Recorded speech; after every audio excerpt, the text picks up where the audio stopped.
আসসালামু আলাইকুম। আমরা সবাই হাদি হব, বিপ্লবের কথা কব। আমরা রাজপথে স্লোগান দিচ্ছি, ফেসবুকে লিখছি। বাট একজন হাদি হয়ে ওঠার জন্য আসলে কি করা উচিত? আসলে কোনো মানুষ কি চাইলেই একজন হাদি হয়ে উঠতে পারবে?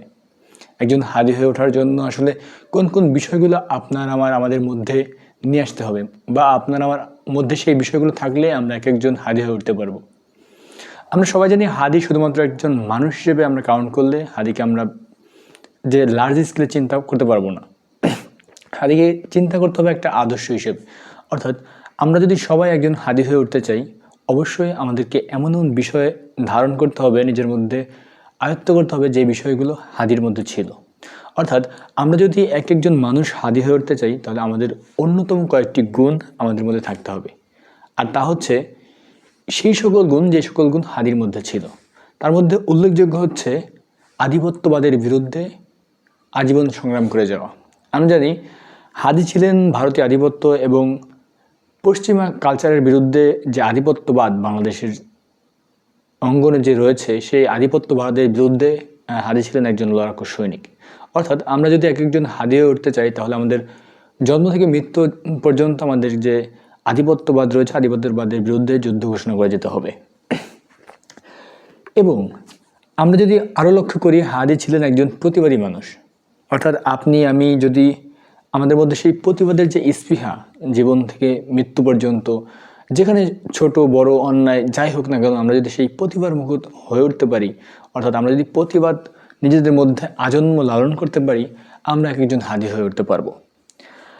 হাদির জীবনের অন্যতম লক্ষ্য, দর্শন বা যাই বলি, সেটা যদি আপনারা চিন্তা করেন, তাহলে তার অন্যতম লক্ষ্য উদ্দেশ্য ছিল ইনসাফ কায়েম করা। অর্থাৎ নতুন বাংলাদেশের সিলসিলায় সে ইনসাফ ভিত্তিক একটা রাষ্ট্র কায়েম করতে চেয়েছিলেন, যেই রাষ্ট্রের শত্রু মিত্র, তিনি একটা কথা বলতেন যে আমরা শত্রুর সাথেও ইনসাফ কায়েম করতে চাই। অর্থাৎ এমন একটি বাংলাদেশ তিনি প্রতিষ্ঠা করতে চেয়েছিলেন যে বাংলাদেশে ইনসাফ কায়েম হবে। অর্থাৎ আপনার যিনি শত্রু, তার সাথেও তার ন্যায্যতাটা বুঝিয়ে দেওয়া হবে। শত্রুর যে বিচারের যে ন্যায্যতা, তার যে বিচার পাওয়ার যে ন্যায্যতা, তার যে অধিকার, সেই ন্যায্যতাও তিনি প্রতিষ্ঠা করতে চেয়েছিলেন। অর্থাৎ আমরা যে হঠকারী না হয়ে আমরা প্রত্যেকটা বিষয়ে ডিপলি চিন্তা করে এবং এইটা কি করলে ইনসাফ কায়েম হবে, কোন বিষয়গুলো আমরা ধারণ করলে, লালন করলে আমরা ইনসাফ কায়েম করতে পারবো, এই বিষয়ে আমাদেরকে লালন করতে হবে। আপনি যদি ইনসাফ কায়েমের পথটাকে বাতলে নিতে পারেন, ইনসাফ কায়েমের পথটাকে ধারণ করতে পারেন, অবশ্যই আপনি একজন হাদি হয়ে উঠতে পারবেন। হাদির জীবনের কেউ যদি চিন্তা করে থাকেন যে শুধুমাত্র এই 1-1.5-2 বছরে একজন হাদি তৈরি হয়েছে, তাহলে আপনার বিশাল বড় একটা ভুল হবে। আমি যেদিন হাদির প্রথম বক্তব্য শুনি সরাসরি, সেটা ছিল বরিশাল বিশ্ববিদ্যালয় নতুন বাংলাদেশের মীমাংসার সিলসিলা নামে একটা অনুষ্ঠান। সেখানে তিনি বলেছিলেন, তার কথাগুলো আমি প্রত্যেকটা কথা শুনছিলাম, আর আমি বুঝতে পারছিলাম যে এই মানুষটা আসলে একদিনে তৈরি হওয়া মানুষ না। এই মানুষটা তৈরি হওয়ার পেছনে দীর্ঘ যে একাডেমিক লাইফ বা এর বাইরে পড়াশোনা, বাংলাদেশ বা বহির্বিশ্ব, রাজনীতি, অর্থনীতি, সমাজতন্ত্র, এই মানুষটার সবগুলো বিষয়ে পাণ্ডিত্য ছিল। কেউ যদি চিন্তা করেন শুধুমাত্র হাদি ভালো কথা বলতে পারতেন, বিষয়টা এমন না। হাদির ছিল অগাধ পাণ্ডিত্য। এবং আপনি যদি একজন হাদি হয়ে উঠতে চান, তাহলে অবশ্যই আপনাকে জ্ঞানের যে চর্চাটা, সেটা আপনার আজন্ম লালন করতে হবে, জ্ঞানের পেছনে ছুটতে হবে। একজন হাদি হয়ে ওঠার জন্য অবশ্যই আপনাকে জ্ঞান লালন করতে হবে, জ্ঞান চর্চা করতে হবে। হাদির অন্যতম যে বৈশিষ্ট্যটা ছিল তা হচ্ছে সততা, দেশপ্রেম, জ্ঞানের প্রতি অগাধ আগ্রহ এবং মানুষের সাথে মিশে যাওয়ার ক্ষমতা, ভালোবাসার ক্ষমতা, মানুষকে আপন করে নেওয়ার ক্ষমতা। এই ক্ষমতাগুলো আপনি অর্জন করলেই কেবলমাত্র আপনি একজন হাদি হয়ে উঠতে পারবেন। আদারওয়াইজ আমরা চিন্তা করছি যে আজকে আমরা আবেগের বশে ফেসবুকে পোস্ট করছি, কালকে তো আমরা হাদিকে ভুলে যাব। That's the reality. বাট আপনি যদি একজন হাদি হয়ে উঠতে চান, অবশ্যই আপনাকে ভেতর থেকে লালন করতে হবে। যে কথাগুলো বললাম আমি, আপনাকে অবশ্যই একজন সততাবান হতে হবে, একজন আদর্শিক মানুষ হতে হবে, আপনাকে অগাধ পাণ্ডিত্য অর্জন করতে হবে, আপনার মধ্যে ক্রিটিক্যাল থিঙ্কিং থাকতে হবে। অর্থাৎ রাজনৈতিক বিভিন্ন ভাষা আপনাকে বুঝতে হবে, যে দ্যাট ইজ দ্য পলিটিক্স। আপনাকে সব কিছু বুঝে একজন হাদি হয়ে উঠতে হবে।